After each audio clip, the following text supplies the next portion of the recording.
Hello guys, it's the Young Smooth Criminal here, and I'm here to change a few things, and you guys wanted this really badly. I saw one of you being like, make it, and then the comment's gone, so I don't know which one of you wanted it, but I might change it just slightly, so the quirk is not as uncontrolled, but it is still a little uncontrolled. So, it doesn't come out of his mouth. He's highly, or she actually, because it's going to be a female one. She is highly affected by it. It affects her twice as bad as everybody else. And if she's not wearing any gloves, it constantly leaks out of her hands. Like sweat. It just slowly comes out of her hands. But when she wants to activate it, it starts pouring and flooding out of her hands. So we start off when she's smaller and she goes to the quirk doctor because all of a sudden this stuff is starting to come out of her hands. So minuscule that nobody knows what it is and what it does. And everybody thinks it's just strange, and maybe her quirk is just like this powder that comes out of her hands that flies into the air and makes somewhat of an aerosol spray that does nothing. So they tested it. They saw the chemical composition of this aerosol of some kind, and I was like, okay, this is not a normal chemical composition. And they had her take a whiff of it, of her own quirk, to see if she's immune to her quirk. And she started screaming at the top of her lungs and huddling in a corner like she's dying and clenching her hands, which makes it come out faster. And the doctor takes a whiff of it, and he starts going, oh God, and he starts freaking out, and they immediately turn on the noxious gas vents that are in this room, because some kids have a noxious gas quirk, and it sucks all the gas out, and one of the team who knows how to deal with gas quirks runs in with a gas mask on and a full hazmat suit so they are not touched by the fear gas, and pries her hands open and puts them in front of a vent. And he's just supposed to stay there holding her there. And like 10-20 minutes later, she finally calms down and passes out. So they give her gloves and it stops coming out of her hands. I'm like, okay, that's strange. So they tell her mother that she must wear gloves 24/7 or there's a chance that this happens again. And they show the clip of them having a whiff of the gas and freaking out all of a sudden. And the doctor has been explaining what he saw and saying that was my greatest fear and my phobia. And he says I cannot go near her anymore or I'll start freaking out like that again. And they go, okay, we understand. And she's now scarred mentally from her own fears. And any sudden movements from anybody that isn't slow and methodical, and it's just sudden, like someone's grabbing a ball out of the air or quickly, she jumps at in fear. And her adrenaline starts pumping, and all of a sudden she starts overloading and she starts producing gas through her gloves, and she starts freaking out. So she's been told to sit in a different room and watch the teacher from the camera that's set up on her desk, which her desk is now in the front row because the teacher is now teaching and everybody's behind her, so she can't see anybody and freak out. So now we skip 10 years and she wears a gas mask 24/7 now. The one that I showed you in the last video if you want to see. And in these 10 years, her mother has gotten affected by the gas one time and her mother committed suicide. I know it's pretty dark, but yeah, she committed suicide. And Izumi, the female deku, is so distraught by this that she loses all emotions and she's just a shell of her former self. So she doesn't feel any fear, any drive, any emotions at all. And then she's put in an orphanage, and the kids with the heroic quirks that people claim to be heroic bully her for having a villainous quirk. And she just takes it. And one day she's walking down the street and she gets sucker punched by another kid, and there's a hero watching this street, watching for villains, and sees this kid sucker punch her and her fall to the floor and just get up and start walking again. And he's like, what the hell is going on? So this hero runs up to her and asks what's going on, and she just is silent and walks around this hero, and he didn't see her eyes, but he felt this void in her heart that he doesn't like in small children. And he runs up to the orphanage that she went into and said he will adopt her. And the leader of the orphanage says, good. We can't even have her in the same room as every other kid, because if her quirk goes out of control, she's going to make all the other kids lose their chance of being heroes. And he looks at this little girl and says, what is her quirk? And the orphanage's director says, she's a freaking fear gas creator. Everybody that smells the gas smells their favorite food and then gets scared. I've lost 3 workers, or 3 people who volunteered for this job, because of her. And she starts just trash talking Izumi and saying that she's useless and she'll never be a hero. And Aizawa gets pissed at this, but just puts it in the back of his mind. And so he walks home and talks to his wife, Mike, because she's female. President Mike is female in this one. So he walks home and talks to Mike. Mike says, sure, we can help this child. And so Aizawa says we need to make a special room for her, so if her quirk goes out of control while she's either sleeping or while she's awake and she's in this room, we can turn on a fan so it blows out the top of the house. And Mike says, we have enough money for that. Let's get the construction started. Aizawa calls up Power Loader. Power Loader comes in, installs it within 1 day.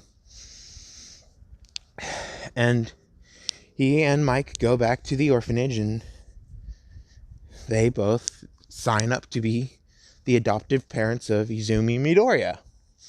And now it's Izumi Aizawa.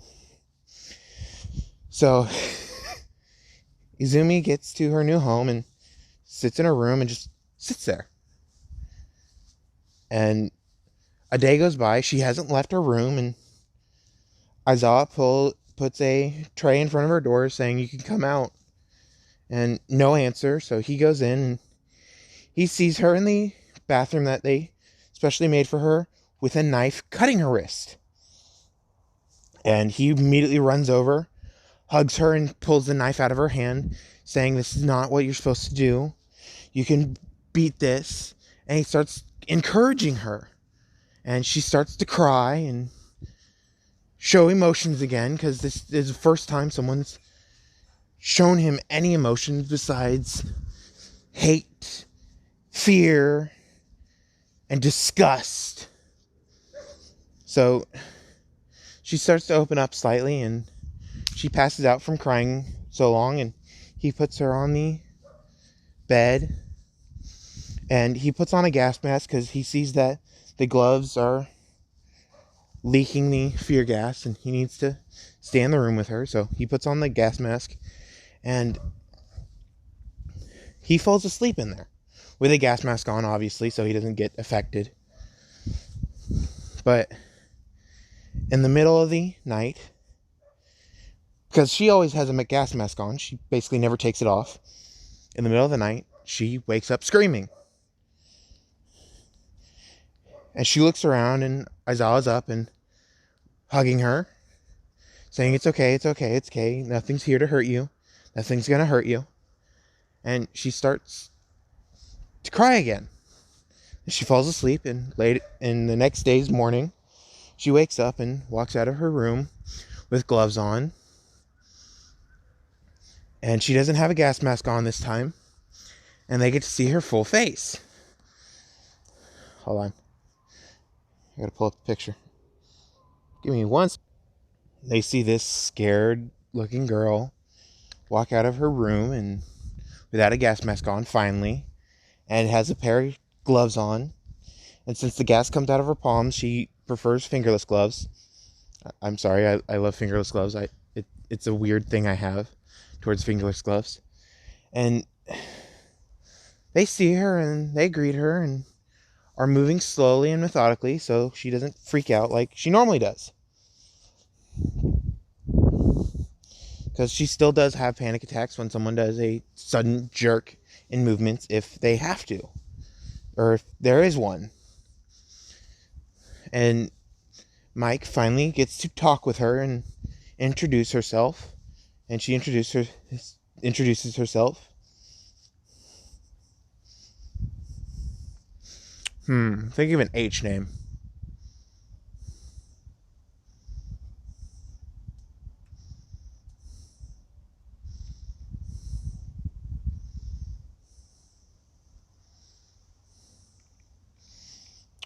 I can't think of one. But Aizawa introduces himself as, and they say they're her new parents and they've adopted her. So any problems that she has, she can talk to them. And he puts on his goggles around his neck and her eyes light up and she starts crying, saying that he's her favorite hero. And Aizawa goes, what? And she goes, I love what you do and what you stand for. And she runs up and hugs him and says thank you. And he's just confused of what's happening. And Mike puts it together quickly and goes, so you're not just a D-list underground hero. To her, you're an A-lister. And so she opens up to Aizawa faster than Mike. But after a few years, UA is going to be a college in this. She's in high school and she's opened up to Aizawa and Mike. But she still doesn't show much emotions. And it's time that she starts showing emotions because Aizawa says to be a hero, you need to show emotions to inspire those emotions towards other people. And he shows a video of All Might and says he doesn't show fear. He shows courage and the emotion that comes with saving people. Happiness because you are feeling good that you rescued these people. And she's starting to understand what emotions do for other people. And so she puts on this mask of fake emotions. And Aizawa says that's good for now, but you're going to have to accept your own emotions and open up more. And she starts shaking and he goes, I know it's hard. I know what you did and I've done the same thing. I know. And she starts to calm down and another 4 years pass. It's now, she's 18 and it's the UA entrance exams. And she found out that her fear gas is non-flammable and it can be easily pressurized into a certain object. Oh God, hiccups. So she put her hand on, she made a glove with a seal on it that she takes canisters and locks on and she starts using her quirk constantly and then unlocks it, caps it off. It's like a bicycle rim pump where you put it on, it starts getting pressurized and then you take it off and it only is unpressurized for like a few seconds. And by this time she's met Mei Hatsume and Mei loves what she did with her mask and quirk because Mei asked if she could help with the gadgets and Izumi said, sure, I have a few ideas, but I need help with the physical building of it, and they get along really great. And Izumi still has a mask on, a literal emotional mask. And 90% of the time, she's wearing this scarecrow mask. It's my favorite one. It's from the newest Arkham game, or the newest Batman game. And she wears this mask 90% of the time. It looks raggedy and old, but it's high tech because the eyes are lenses, and the rest of the mask is a full-on gas mask that helps with breathing. If anybody's seen the Dishonored mask, just think of that behind it. And she prefers that over anything else for her gas mask. So May says, sure, I'll help, and let me give it a steampunkish vibe. So when you see the Dishonored mask, you'll see that underneath this mask. So the UA entrance exams, and she takes these canisters after she fills them up because Aizawa and Mike pulled a few strings so she can actually weaponize her quirk. So she fills up one of these canisters and throws it into a robot. And this robot, the insides of this robot go boom. It's not the big explosion like Bakugo can make. It's this pressurized boom that, if you hear it, it sounds loud, but it's not very devastating.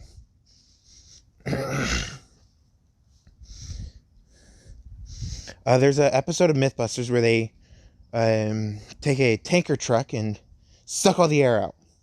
When that shrinks and contracts and shrinks, the tank, when that gets sucked in on itself, that's what it sounds like. And this robot, some of its internal will just get shrapnel stuck in them, so they haywire. And since she's super smart in this one, because Scarecrow is very freaking smart, she takes the wires and starts controlling them slightly and makes it drive into the other robots, and she starts destroying robot after robot after robot.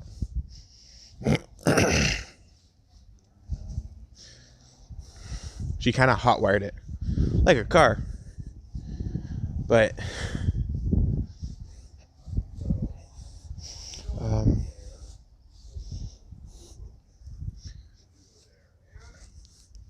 it's now the zero pointer, and this girl gets trapped underneath this rubble and is calling for help, and she hears this and is like,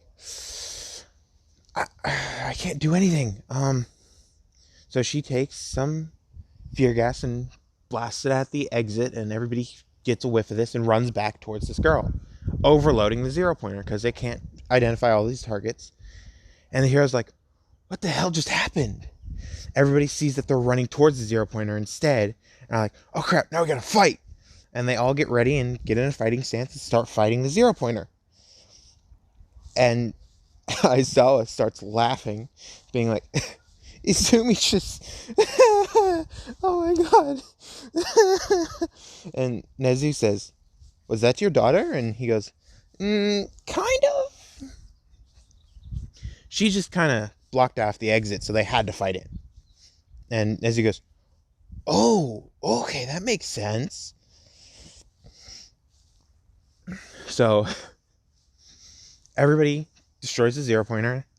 Izumi rescues this girl, and this girl is wearing a gas mask. And she asks, why is this girl wearing a gas mask? And this girl says that it's habit for her, and this gas mask is special, that it works with her quirk, because when she uses her quirk, it completely coats everything, so she can't breathe.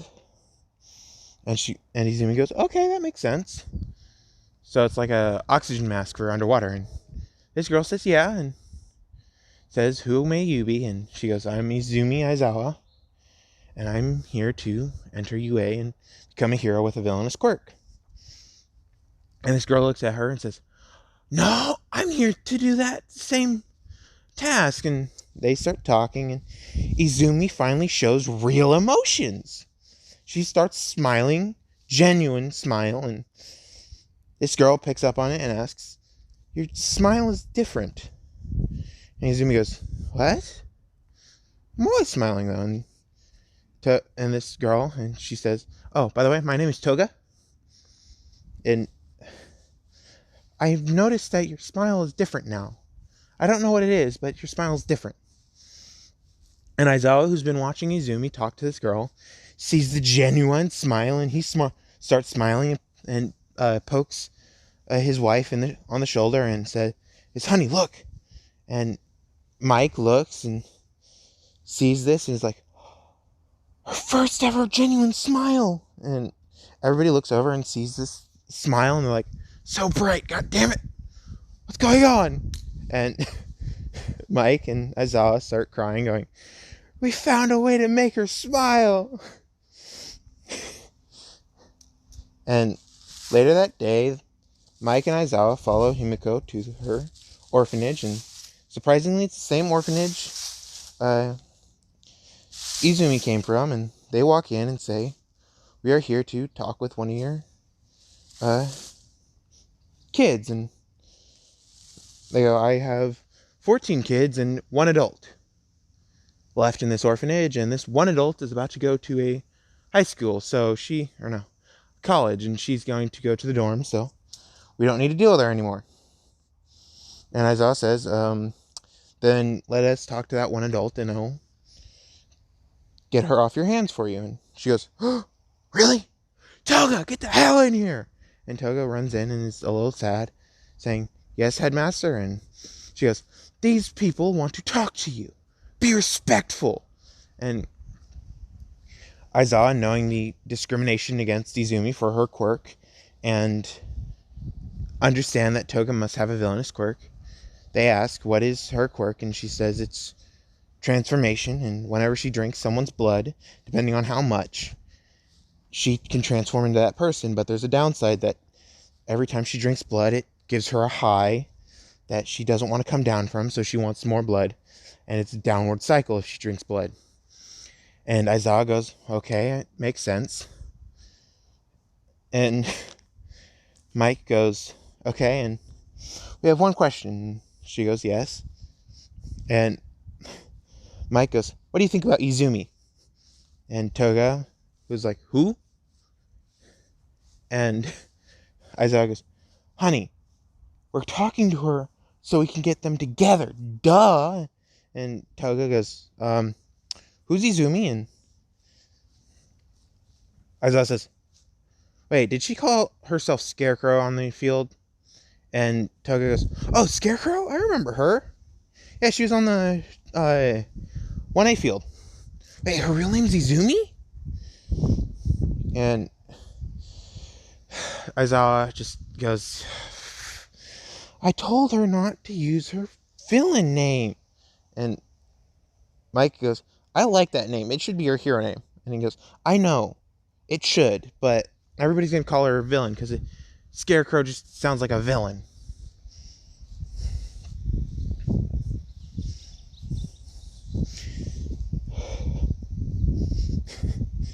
And Mike goes, "What is her slogan then? Have no fear, the villains will fear me, and whatever?" He goes, "No." And they start arguing about what her hero name and villain name would be if she was a villain and hero.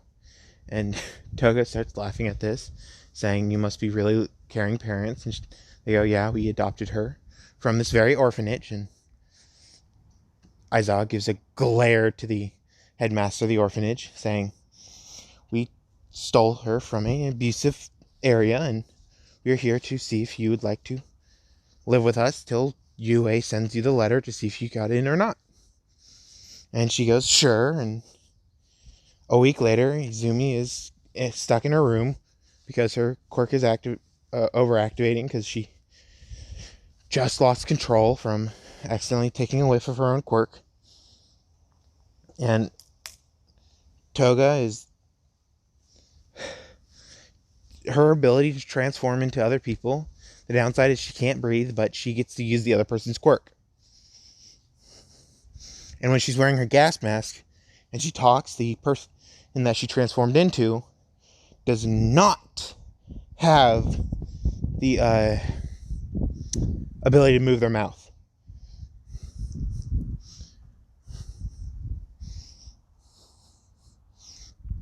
So, yeah.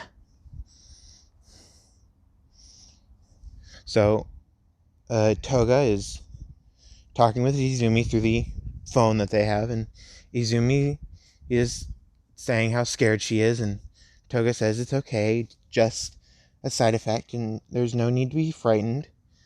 And she starts calming down, and her quirk starts dissipating, and the fear gas that was in Izumi's room is now gone. And Toga walks in saying, good, and now it's time for some fun. And Izumi goes, what do you mean? And Toga pulls out a little needle and pricks Izumi and takes a little bit of her blood and transforms into Izumi with her gas mask on. And she starts talking in the voice of Toga, not Izumi, because she does not have the same quirk as Canon. And she starts leaking the gas from her hands and says, ooh, cool. And she just hugs Izumi saying, yeah, I can be your shield, I can be you, I can be anybody I want, but I want to be Toga, and you're Toga. And she says this, and Izumi's like, what? And Toga realizes what she said and starts blushing madly underneath the mask, obviously. And she goes, forget what I just said. And Aizawa, who was listening in through the door, just starts laughing his ass off, being like, I knew it. So Mike runs up saying, we got the letters! And Izumi runs out of her room going, what? Surprised. And Mike stops running and goes, here you go, in his slow motion. And Izumi yanks it out of his hand. And that surprised Mike and Aizawa because she normally moves slowly so she doesn't activate her own panic attacks. And she's moving quickly. And she runs into her room and shuts the door. She took both of the letters and gave one to Toga. And Toga ripped it open quickly. And Izumi saw this and started laughing. And she's starting to get her emotions back because she had found someone that she can relate to and feel good around. So it's now a week later and they walk into class 1A. She has her mask on. Toga doesn't have her mask on. She has it around her neck. And she walks up to Bakugo and passes and grazes him on the shoulder. And Bakugo goes, ow, you bitch! And tries to slap her. And Izumi sends a little plume of fear gas into his face. So Toga goes, boo! In front of him. And he starts screaming. And Toga starts laughing. And Izumi just sits there and is chuckling underneath her mask. So no one can see it. And Toga's like, hey, I know you want to laugh. And she goes, no, I don't. And she sounds straight-faced, but she's smiling underneath her mask. And Toga starts poking her, going, I know you want to laugh. Just laugh already. All of a sudden, Aizawa, who's underneath his desk, hears laughter from Izumi. And he gets up, okay, problem children. Everybody out to the yard. Seems like you're all ready to go before class. And all of a sudden, someone enters in late. And this is Mineta, and he goes, oh, you're expelled. You're late on the first day. And he goes, I got a minute left. And he goes, nope. I started class early. You should have been here early. And Mineta goes, but, and he goes, no buts. You're expelled. And he just walks away. And everybody's like, okay. And they start running to the changing room. And Izumi walks with Toga, saying, stop. Don't do that anymore. And she goes, but it's funny. And Izumi goes, I know it's funny, but no more making me laugh at school. Just fine. I'm going to make you laugh 10 times harder at home then. And Izumi says, okay. If you can. And she runs off, giggling to herself because she just made Toga pout and she thought it was cute. And she's not willing to admit her feelings to Toga, but she does show her feelings more than when she's not around Toga. And Aizawa and female Mike, female Mike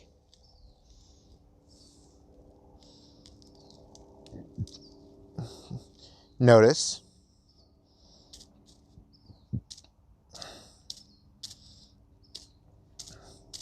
so it's the test, and Izumi walks up to the plate and she uses her gas to pressurize her palm. Then when she threw it, she launched it out of one of the holes that are close to the fingertips.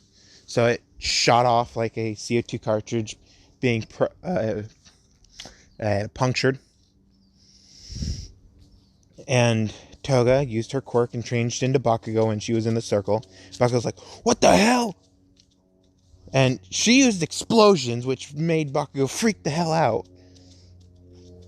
Like, "What the hell? How can you have my quirk and look like me?" And she goes, "Huh, damn idiot." And Bakugo walks up to the plate. He does his, and they go through their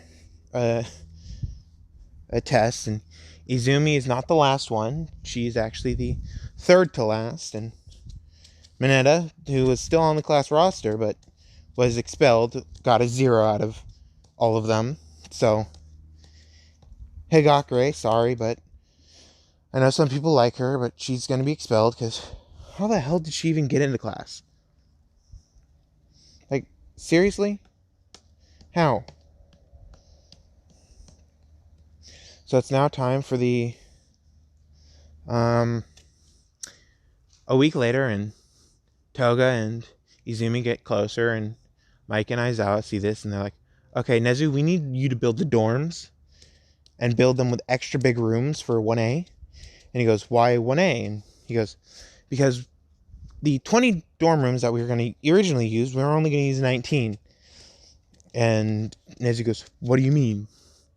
And he goes, "My daughter has found a interest in one other person, and they basically sleep in the same room. And you're still going to have to make the special room for Izumi. But you don't need to make it as airtight because Izumi does have a way to control it with Toga around." And Nezu, his eyes widen, knowing Izumi's problem with her quirk, saying, "Oh my god, I'll get right on it." And he builds the dorms early, and this is now the day of the Heroes vs. Villains exam, and it's Bakugo and Ochako and Izumi and Toga. So they walk in, and Toga has her canon schoolgirl outfit on and the gas mask, and Izumi has her scarecrow outfit on, and she looks like an archmage from Skyrim. That robe on top of the scarecrow mask, so she looks extra imposing. And Bakugo runs at them thinking, like, "I can beat these extras easily." And all of a sudden he sees 2 Izumis. And he starts freaking out, and All Might goes, "Oh crap. Good thing they both have masks." And everybody asks, what do you mean? And he says, "Izumi has a very bad case of fear gas, and this gas can affect her twice as bad as anybody else." And they all go, "What do you mean twice as bad?" And he says, "Think of a nuclear explosion. Someone gets hit by a nuke, they die, they're evaporated from the heat and the force of the explosion. But with Izumi, that nuke has enough power to obliterate the world." And they go, "So it's a normal nuke for somebody, but for Izumi, the nuke can obliterate the world." And that makes sense how? And he goes, "Because a nuclear explosion can't kill One for All, but Izumi's gas could kill her." And they go, "Who's One for All?" Or All for One. I meant All for One. And he goes, "The number one villain can't kill himself with his quirk, but she can. That's how powerful and dangerous her quirk is." And they go, oh, what?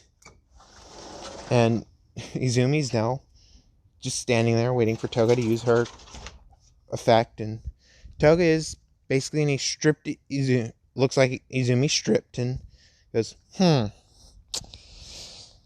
thought I was going to copy your clothes. And she goes, you can't copy me. And Toga goes, oh, really? And she just puts out her hand in front of her and says, I at least have more control over it. And she just starts blasting the fear gas at Bakugo.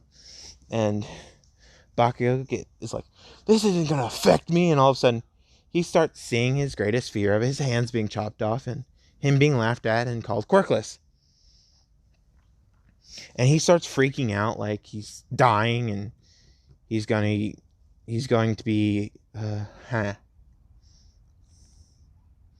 completely and utterly annihilated.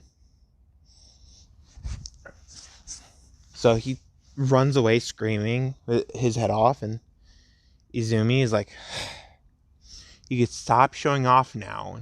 And Toga goes, no. And she jumps on and Izumi and says, away. Izumi says, I'm not a horse. And Toga goes, nay for me. And Izumi goes, no.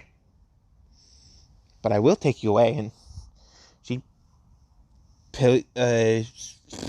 peels Toga off her back and carries her bridal style and walks to the room, and her hands are currently facing her, and she points her hands out and opens the door slightly and releases gas from one of her palms.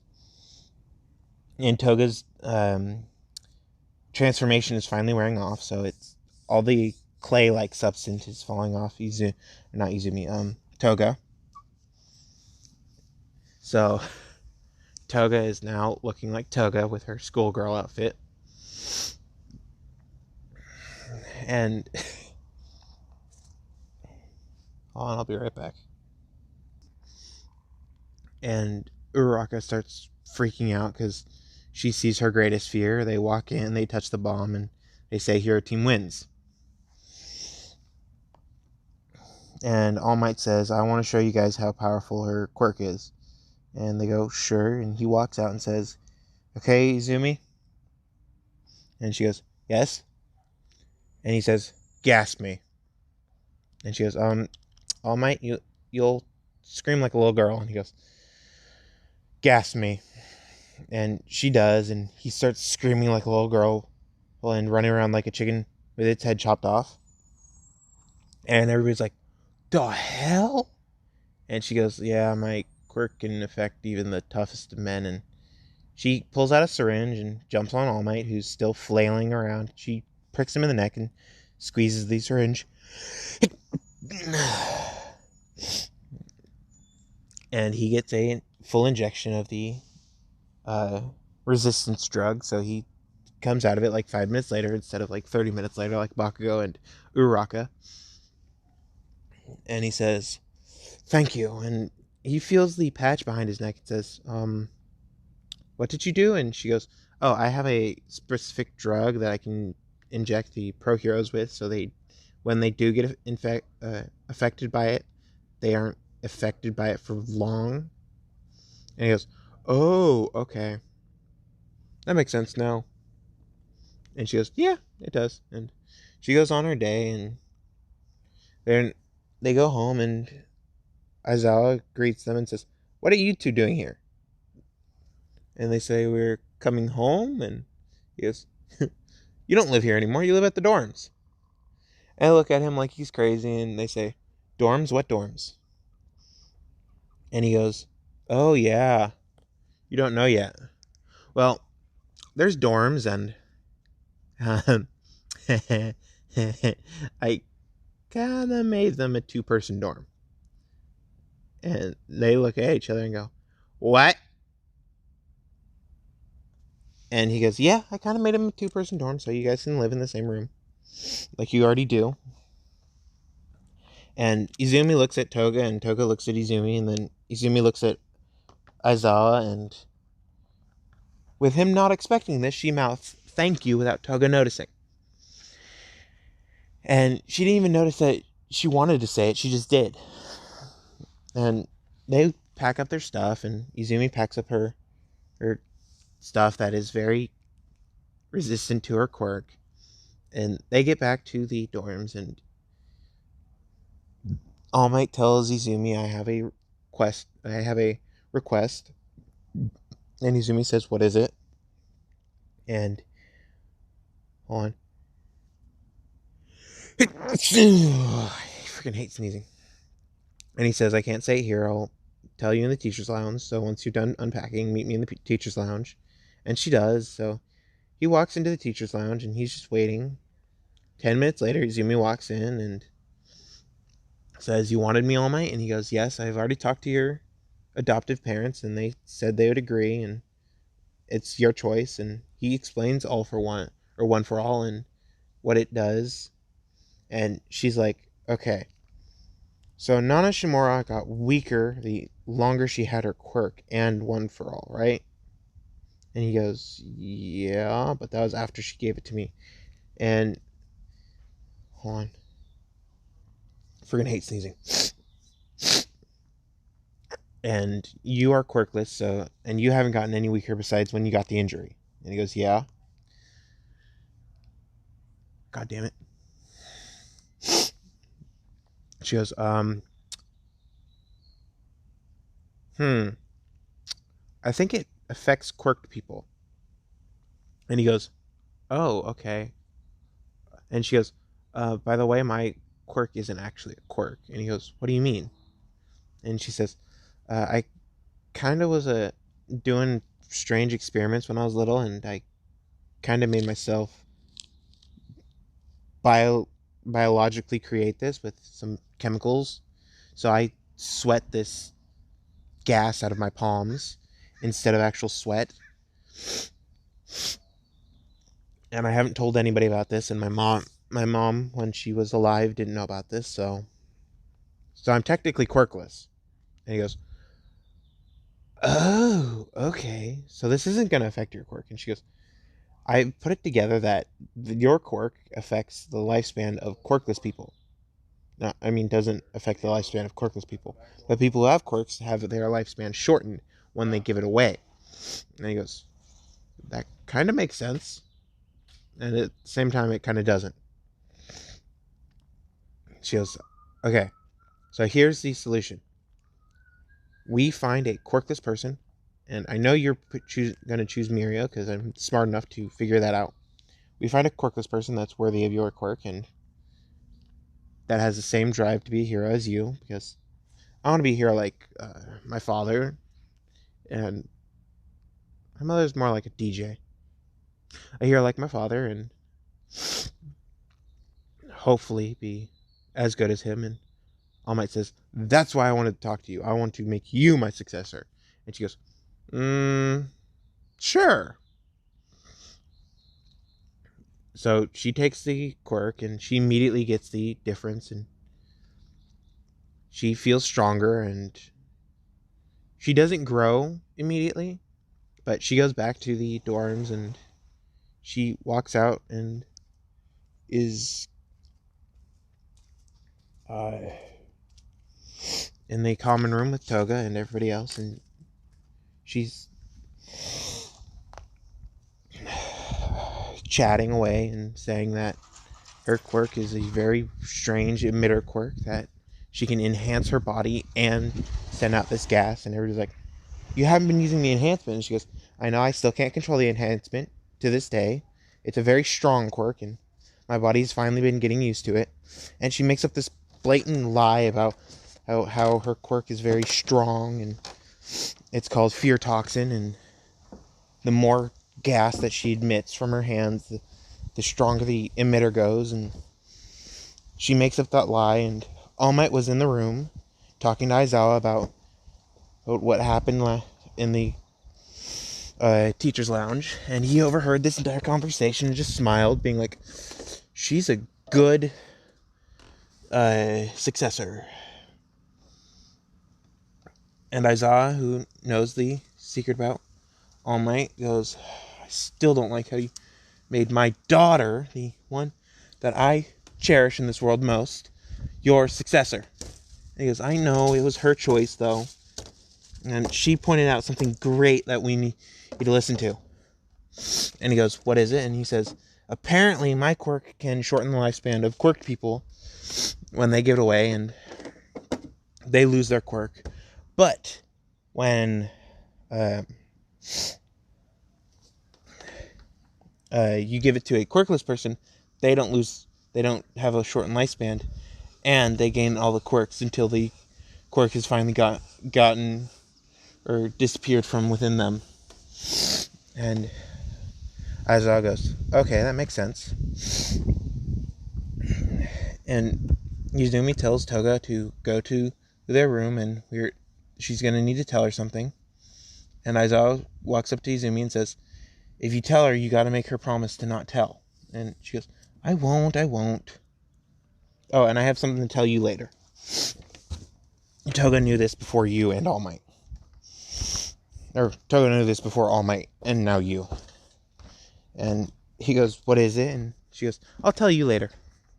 So she goes to her room and explains One for All to Toga, and Toga's like, so you're going to die soon? And she goes, no, I'm technically quirkless. I don't have the joint in my toe, and I did bioengineering to make myself I accidentally made myself secrete this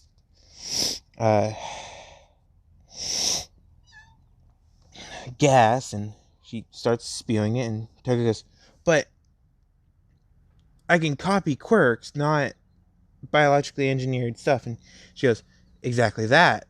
I basically gave myself a manufactured quirk. And Toga goes, what? And she says, I could do the same procedure to you, but the downside's going to be even worse than mine. Toga says, but what's the upside? And she goes, you're going to have the same effect like me, but the cost of using it and the exposure needed is a lot less. So you can make a lot more gas than I can. And Toga goes, I don't need to. I just use my quirk to copy yours. And Izumi goes, true. So, and she walks down to Aizawa and explains what her quirk does and what she did to herself accidentally when she was little. Because she's been hiding it, but she's smarter than Nezu. And he's like, okay, hold on. Let me get this straight. You're smarter than Nezu. And she goes, yeah. He goes, it's kind of hard to believe. And she goes, believe it or not, I am. And I can even prove it. And she pulls out an IQ test, and she answers it within 3 seconds. All of the questions answered within 3 seconds. And he goes, the time spent answering these questions and the questions themselves generate how high your IQ is. And you answered this within 3 seconds. It takes Nezu roughly 10 seconds to answer all these questions correctly and fix spelling errors if there is any. And she goes, oh yeah, I fixed all the spelling errors and I had all the answers correct. So I'm smarter than Nezu. I've been smarter than Nezu since I was little. And that's not my quirk. Because everybody doesn't have a pinky toe bone to tell if they have a quirk. I have a pinky toe bone. I also. And he goes, but you could have also been a Generation 1 quirk user. And she goes, no, we're on Generation 12 for quirks.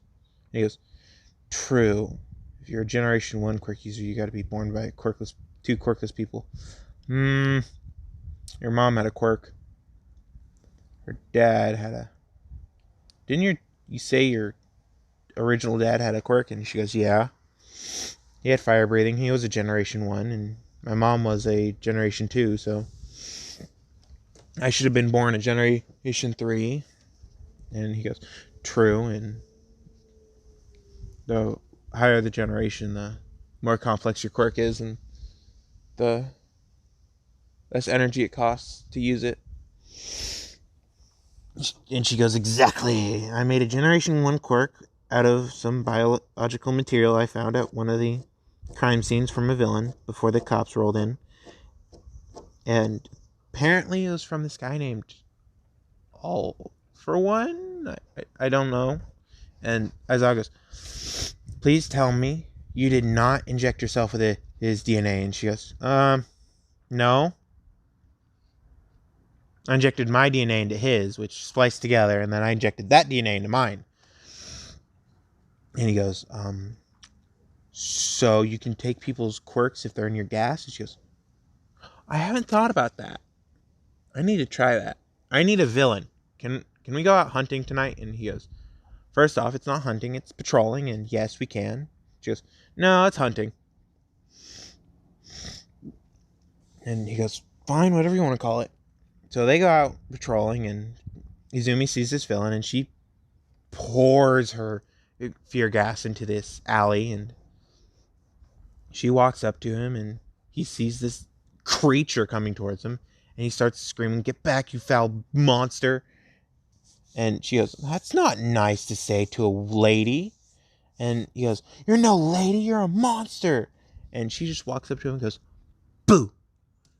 And he starts screaming his head off, and she taps him on the forehead, and he feels pain everywhere, and then he falls down, passed out.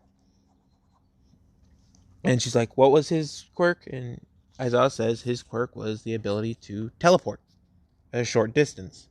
And she's like, okay, I want to teleport to the roof. And she thinks about it and thinks and concentrates, and all of a sudden, she's gone. She got her quirk. She got a quirk. So she walks up to All Might and says, yeah, you remember how I told you I genetically modified myself to get a quirk? And he goes, yeah. Well, apparently I can also take quirks. And All Might goes, what?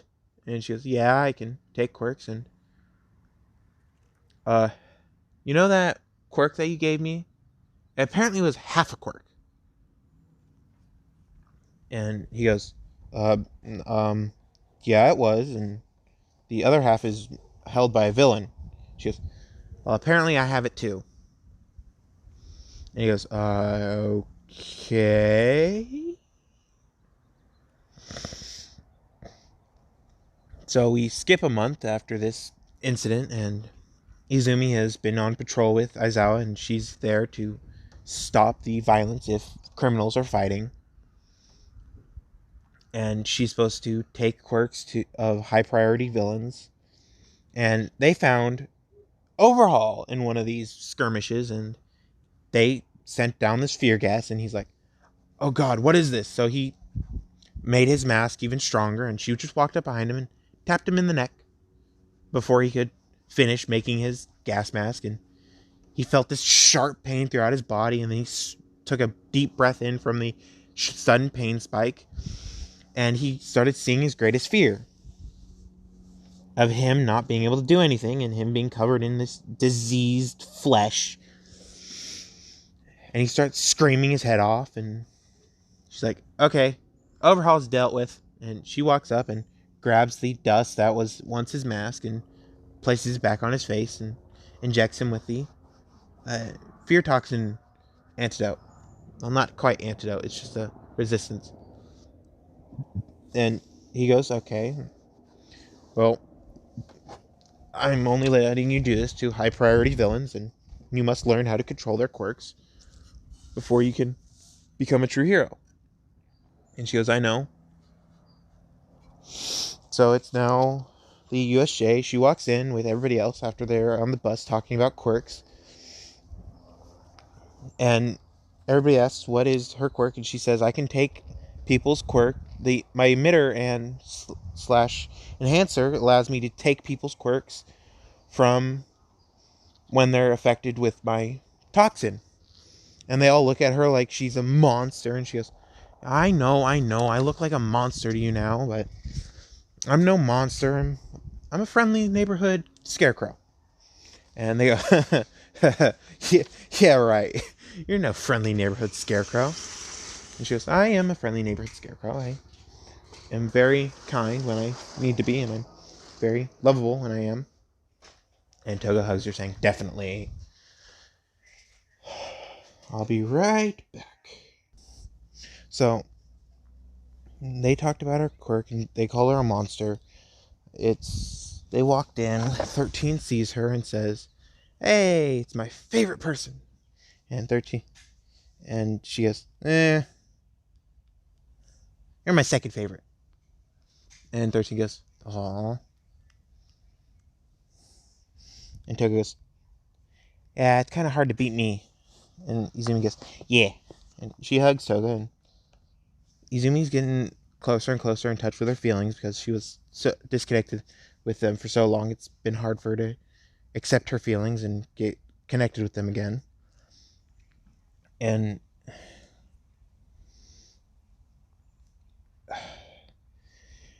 they see this portal open, and this man steps out saying, "I want Izumi Midoriya." And she just has her mask on, just talking with Toga, and she's just ignoring this. And this guy is bald. It looks like he has a scar, and he has what looks like a mask on. And he yells, "Izumi Midoriya, get the hell out of here!" And she goes, "What the hell do you want?" And she looks at this man, and she pales and goes, "Yeah, I can't do anything against him." And she looks at her father saying, "Yeah, that's all for one." And he pales, going, "What?" And he goes, "Why don't you just call All Might?" And so Aizawa calls All Might, saying, "We need you here now." And All Might goes, "What's wrong?" "All for one." And he drops his phone and goes into buff form and blitzes at 100% because he was at 50% to get there at a fast speed for cannon, so he doesn't break anything. But he went 100%, so he broke the room at UA. And Nezu saw that he dropped his phone and it's still there. He picks up the phone and says, "Hello, who is this?" And Aizawa says, "Oh, Nezu. All Might leave?" And he goes, "Yes, he just broke the entire half of an entire side of the room." And he goes, "Oh, okay. I understand why now, but uh, get the rest of the heroes here because we may need some backup for him."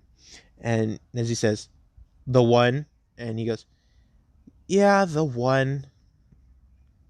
And Nezu goes, "Oh." So he pulls out his watch, he flips it over and presses a button that's on his watch, then flips it back over.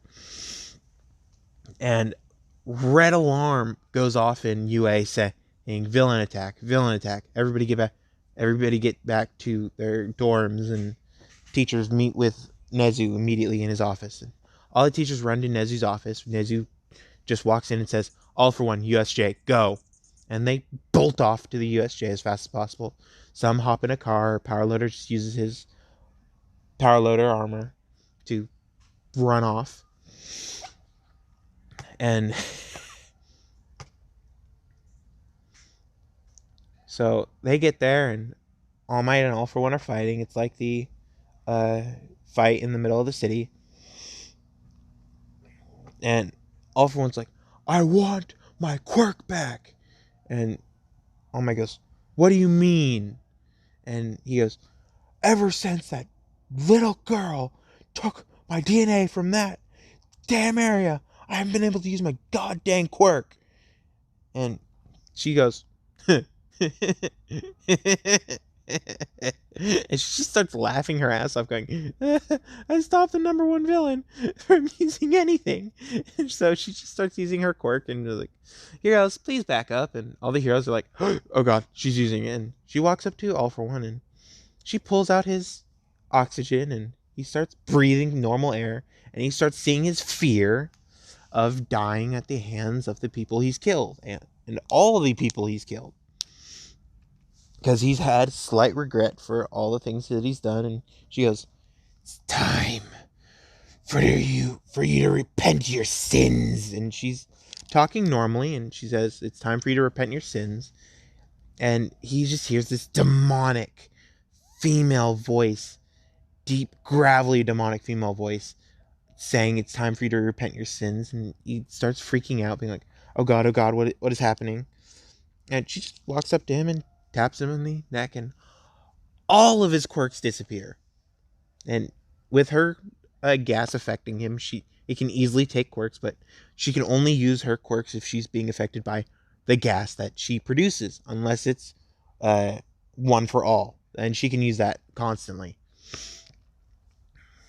So I'm not making her too overpowered. If she's affected by her own gas, she's can use her quirks. But ooh, uh, all for one, since the effect of multiple quirks breaks someone's mind, he had a mind solidifying quirk on top, so she got that and was like, ooh, I can think clearly.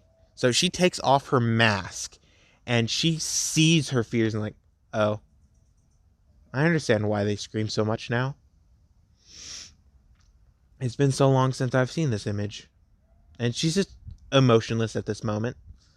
And she just goes, oh well. And she readies up an air cannon. She fills it with fear gas and she points it at uh, All for One and launches it and obliterates All for One mentally and physically. So he's on the ground, dying, screaming, and just crippled. And All Might and Recovery Girl walks up because she's the only one who's been able to perfect an antidote. She gives herself the antidote, which lasts like 3 minutes.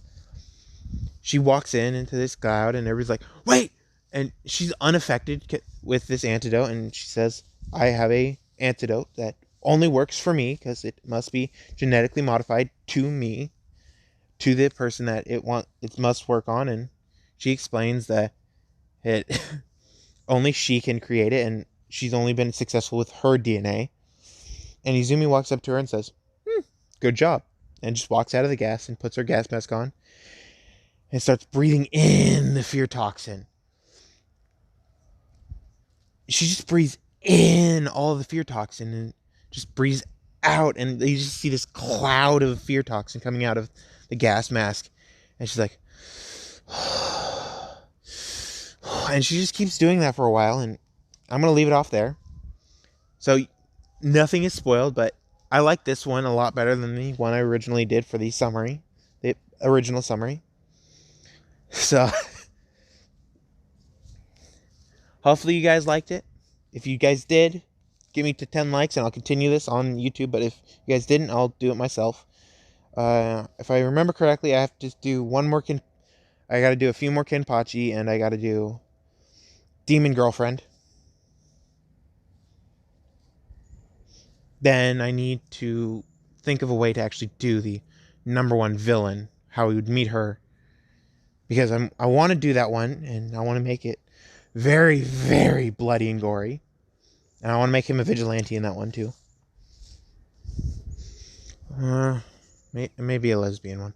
But see you guys later. Bye!